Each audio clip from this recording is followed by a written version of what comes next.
আর মাত্র কয়েক ঘন্টা তারপরই সেই বার্বাডোসের মাঠে মেগা ম্যাচ, মেগা ফাইনাল, টি-20 ওয়ার্ল্ড কাপ 2024-এর ফাইনাল।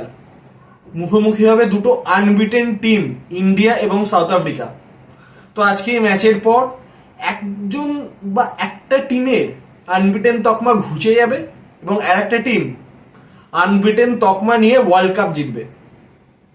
তো এর আগে টিম ইন্ডিয়া টি-20 ওয়ার্ল্ড কাপ ফাইনাল খেলেছে দুবার। 2007-এ তারা চ্যাম্পিয়ন হয়েছে এবং 2014 সালে শ্রীলঙ্কার কাছে তারা হেরে গেছিল। এছাড়া কিন্তু এই নিয়ে তৃতীয়বার তারা ফাইনালে উঠলো। এবং উল্টো দিকে সাউথ আফ্রিকা দল প্রথমবারের জন্য টি-20 ওয়ার্ল্ড কাপ ফাইনাল খেলছে মার্করামের ক্যাপ্টেন্সিতে। শুধু মার্করামের ক্যাপ্টেন্সি বলা ভুল, এর আগে সাউথ আফ্রিকা কখনো টি-20 ওয়ার্ল্ড কাপ ফাইনাল খেলেনি, তারা প্রথমবার ফাইনালে উঠেছে, তারা এখনো আনবিটেন। তো একদম পুরো খুব প্রচন্ড এক্সাইটিং ম্যাচ হবে, তো সেটা আমরা সকলে জানি। তো বার্বাডোসের ডে ম্যাচ সকাল 10:30টাতে, সেখানকার লোকাল টাইমে খেলা শুরু এবং ভারতীয় সময় রাত 8টা।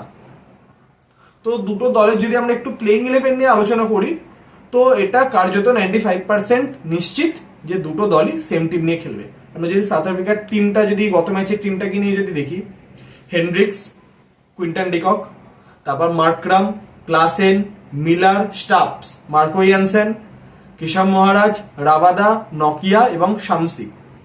এই দল ছিল আগের ম্যাচে সাউথ আফ্রিকার এবং সম্ভবত এই সেম দলই আজকে খেলবে। দুটো স্পিনার অবশ্যই থাকবে, যেহেতু বার্বাডোসের খেলা দিনের বেলার খেলা, তো বল স্পিন হবে।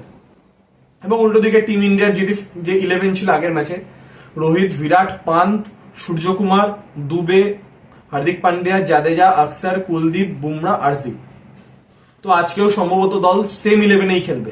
যদিও দুবের ফর্ম নেই, কিন্তু একটা ম্যাচে তাকে ফাইনালে তাকে বসাবে না, কারণ তার থেকে আগের ম্যাচে তিনি গোল্ডেন ডাক হয়েছেন সেটা ঠিক, কিন্তু বাংলাদেশ ম্যাচ বলুন, এইগুলোতে কিন্তু বা অস্ট্রেলিয়া ম্যাচে ছোট ছোট ইনিংস কিন্তু তার থেকেও পাওয়া গেছে।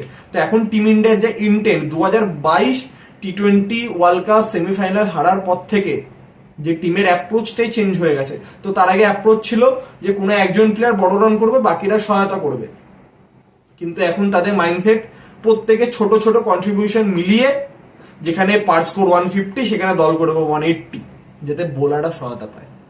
তো সেদিক থেকে দেখতে গেলে সেম টিমই খেলবে। বিরাটের ফর্ম নেই, কিন্তু সেটা নিয়ে চিন্তিত হওয়ার কোনো সেরকম কারণও নেই। যদি আজকেও তিনি পারফর্ম ভালো করতে না পারে, তো প্রতিটা ওয়ার্ল্ড কাপে তো তিনি দলকে টানেন, তো একটা ওয়ার্ল্ড কাপ না দলই তাকে টানলো, তো অসুবিধা কি আছে? তো একটা জিনিস মাথায় রাখা উচিত যে 2011 সালে কিন্তু MS ধোনির কাছেও ফর্ম ছিল না, তিনি কোনো ম্যাচে পারফর্ম করতে পারেনি, কিন্তু যে ম্যাচে করার ফাইনালে তার যে 91 রানের ইনিংসটি, সেটা ভারতবাসী কোনোদিন ভুলবে না। তো আমরা এরকমটাই একটা আশা করবো আছি বিরাট কোহলির থেকে, যে মেগা ফাইনালে তিনি যেন ভালো পারফরমেন্স করেন।